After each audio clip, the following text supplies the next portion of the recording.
The story kicks off in Latin America, a place where kidnappings have become disturbingly common. It's so bad that every hour someone is snatched, and most of them don't make it out alive. Then we meet John Creasy, a former CIA operative with a haunted past. He arrives in Mexico to see his old friend Paul Rayburn, who also used to run in the same dark circles. Over drinks, John questions whether God could ever forgive them for the things they did in the name of duty. Paul doesn't have an answer, just a suggestion that John should ease up on the alcohol. Paul brings up a possible job. A wealthy businessman in Mexico City, Samuel Ramos, is desperate to hire a bodyguard for his daughter, Peta. Apparently, her kidnapping insurance policy won't even activate unless a bodyguard is in place. Meanwhile, Samuel is warned by his lawyer, Jordan Kalfas, that if he doesn't fill the position soon, the insurance contract will expire. No bodyguard,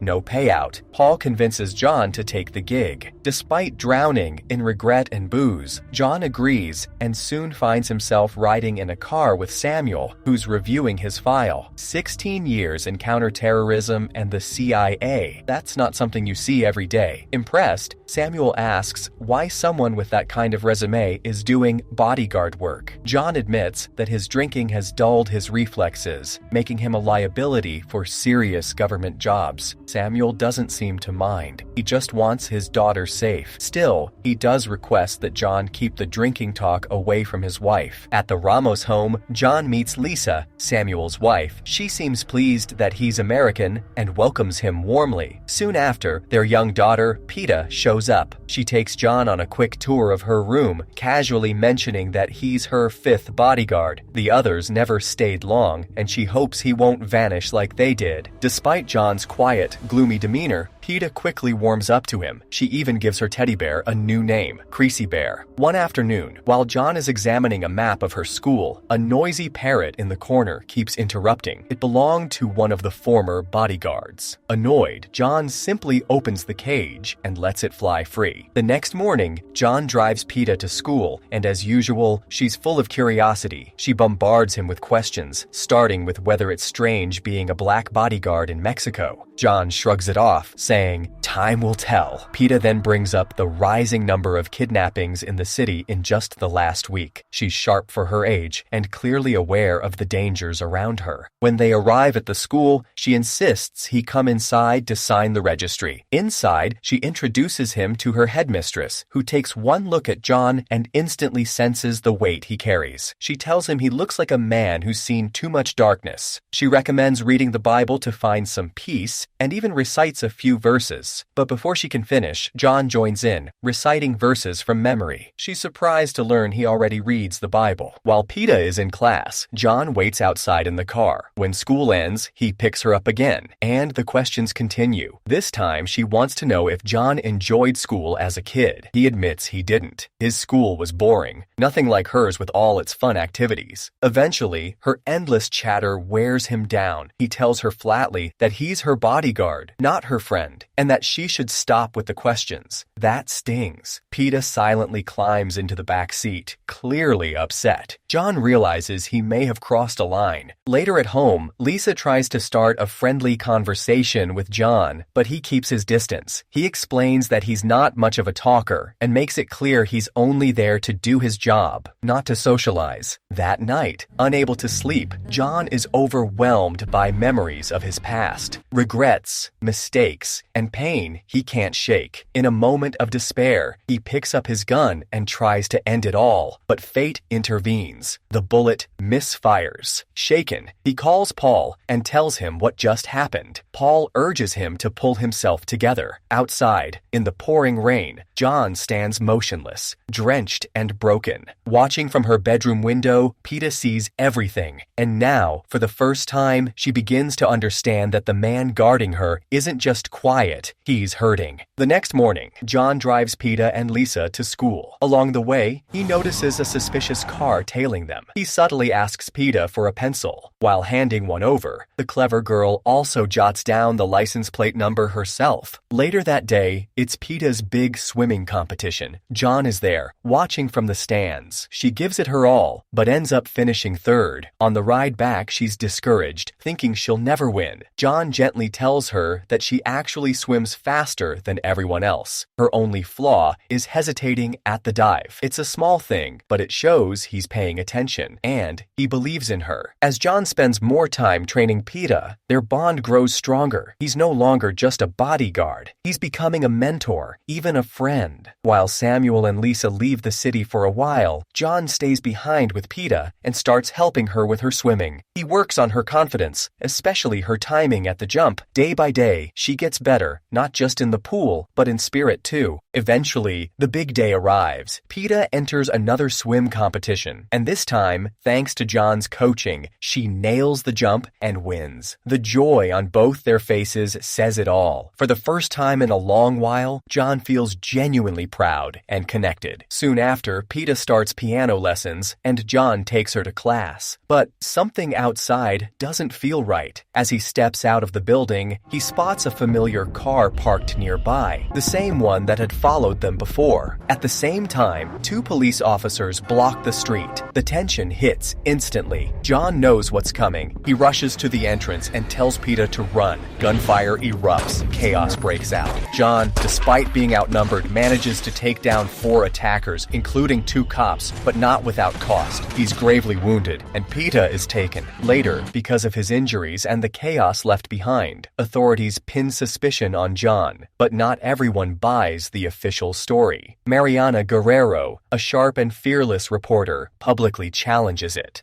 She reveals that the officers involved weren't even on duty and had a history of corruption. To keep him safe from the same crooked cops who might try to finish the job, AFI agent Miguel Manzano moves John to a vet clinic for recovery. Meanwhile, the mysterious voice behind the kidnapping contacts the Ramos family. He demands a $10 million ransom. Samuel agrees, working with a police officer named Victor Fuentes to arrange the drop. But things go terribly wrong. At the handoff point, the kidnappers are ambushed. In the crossfire, the voice's nephew is killed. Furious, the voice calls Samuel and declares that because of the betrayal, PETA will be lost to them forever. Mariana, continuing her investigation, warns John that the people behind this crime belong to an underground syndicate called La Hermandad, a powerful network of corrupt cops, officials, and criminals who protect their own and silence threats. But John has already made up his mind. He promises Lisa, with cold certainty in his eyes, that he'll find every single person involved in PETA's abduction and kill them all. John quietly enters PETA's room, where her presence still lingers. As he flips through her diary, he finds something that hits him hard. Her innocent, heartfelt words reveal just how much she loved and trusted him. Among the pages, he spots a car license number that she had written down, the same one from the day they were being followed. Wasting no time, John calls Mariana and asks her to trace the number. Then, with Paul's help, he gears up with weapons and supplies, fully prepared to hunt down everyone involved in PETA's abduction. His first target is the gate driver who had been acting suspiciously. John interrogates him with ruthless precision, slicing off his fingers to make him talk. Once he gets the information he needs, John eliminates him. The lead takes him to a shady club where a team involved in the kidnapping ring is hiding out. Instead of violence, John corners one by one and forces a confession. A lady breaks down under pressure and reveals something huge. Fuentes, the police lieutenant, is part of the kidnapping network. John, stunned, contacts Mariana to confirm this. She's alarmed to hear Fuentes' name and tells John that he's no small player. He's a top-ranking officer with tighter security than the Mexican president. This revelation proves just how deep the corruption runs. John hands over to Mariana a recovered ATM card and a young kidnapped girl he managed to rescue from the ring. She begins to realize that John isn't just out for revenge, he's dismantling a whole system. Meanwhile, Agent Manzano interviews Paul, who describes John as an artist of death. He says once John sets his mind on something, especially revenge, there's no stopping him. Convinced that John might be their only hope of uncovering the truth, Mariana persuades Manzano to help. Together, they decide to covertly support John's personal war. Soon after, John ambushes Fuentes' motorcade using a rocket-propelled grenade. He captures Fuentes and surgically implants a bomb inside him. Terrified, Fuentes confesses everything. He orchestrated the ambush during the ransom drop, but says the money was stolen by someone else. Jordan Kalfas, the Ramos family's own lawyer. I'm sorry. I'm really sorry for the girl. I'm a professional. That's what everybody keeps saying. What about me? What about you? We've got 40 seconds. Last wish, please. Last wish? I wish you had more time.